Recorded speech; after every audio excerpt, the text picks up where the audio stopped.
Phrase prepositions क्या हैं और इन्हें सेंटेंसेस में कैसे यूज़ करते हैं, आज हम ये सीखेंगे। तो ये वीडियो जो है बहुत ही जो है बेनिफिशियल होने वाली है गाइस आपके लिए। तो एंड तक जो है बने रहें, ठीक है। तो फ्रेज प्रीपोजिशंस क्या होते हैं? फ्रेज प्रीपोजिशन या फिर फ्रेजल प्रीपोजिशन जो हैं, ये दो या फिर दो से ज़्यादा शब्दों से बनते हैं और इसमें कुछ कॉमन फ्रेज आते हैं, फ्रेज प्रीपोजिशंस आते हैं, जैसे कि अकॉर्डिंग टू हो गया, बिकॉज ऑफ हो गया, इन स्पाइट ऑफ हो गया, एन अकाउंट ऑफ हो गया, इन ऑर्डर टू हो गया। इस वीडियो में मैंने कुछ जो इम्पोर्टेंट हैं, जो हम बहुत ज़्यादा यूज़ करते हैं अपनी स्पीकिंग में, वो उठाए हैं। सो सबसे पहला है अकॉर्डिंग टू। अकॉर्डिंग टू का मतलब है के अनुसार, ठीक है। सो एग्जाम्पल है जैसे you should work according to law, ठीक है। तुम्हें कानून के अनुसार काम करना चाहिए।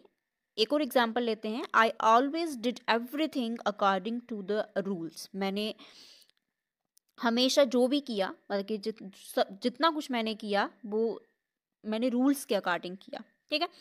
नेक्स्ट है आपका अलोंग विद। अलोंग विद का मतलब होता है के साथ, ठीक है। एग्जाम्पल है तुम्हारे साथ कौन जा रहा है, who is going along with you, who is going along with you. Next example है मैं अपनी ममा के साथ बाजार गई, she went to the market along with her mother, ठीक है। नेक्स्ट है आपका in spite of. In spite of का मतलब होता है कि बावजूद। Example in spite of being poor I am happy, मतलब गरीब होने के बावजूद भी मैं खुश हूँ, ठीक है। नेक्स्ट है आपका, जैसे आपको कहना है इन front of. In front of का मतलब होता है कि सामने, और ये बहुत ज़्यादा यूज़ होता है, जिसका मतलब है वह मेरे सामने खड़ा था, he was standing in front of me, he was standing in front of me. Next example है हमारे घर के पास, या फिर हमारे घर के सामने, सॉरी, हमारे घर के सामने एक पार्क है।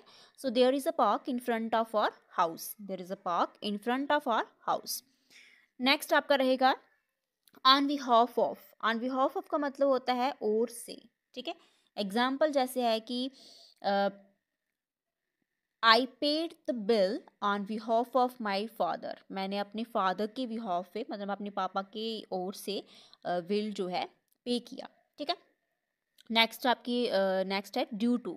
ड्यू टू का मतलब होता है गाइस कारण, और जिसका एग्जाम्पल में आप कैसे यूज़ करोगे, जैसे वो एक्सीडेंट होने की वजह से नहीं पहुंच सका, he couldn't reach there due to an accident, he couldn't reach there due to an accident, okay. Next आपका रहेगा in order to. In order to का मतलब होता है लिए, ठीक है। जैसे कि in order to learn English I practised a lot. English सीखने के लिए मैंने बहुत प्रैक्टिस की। In order to learn English I practised a lot, right.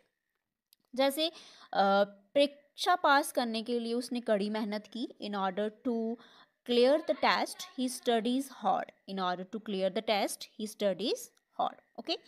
सो ये कुछ फ्रेज प्रीपोजिशंस थे, बहुत इंपॉर्टेंट हैं, आपकी इंग्लिश को और ज़्यादा इम्प्रूव करेंगे, ठीक है। और प्रैक्टिस करें, without practice you can not speak, right. Okay, so practice is most important. So thanks for watching. Please like, share and subscribe.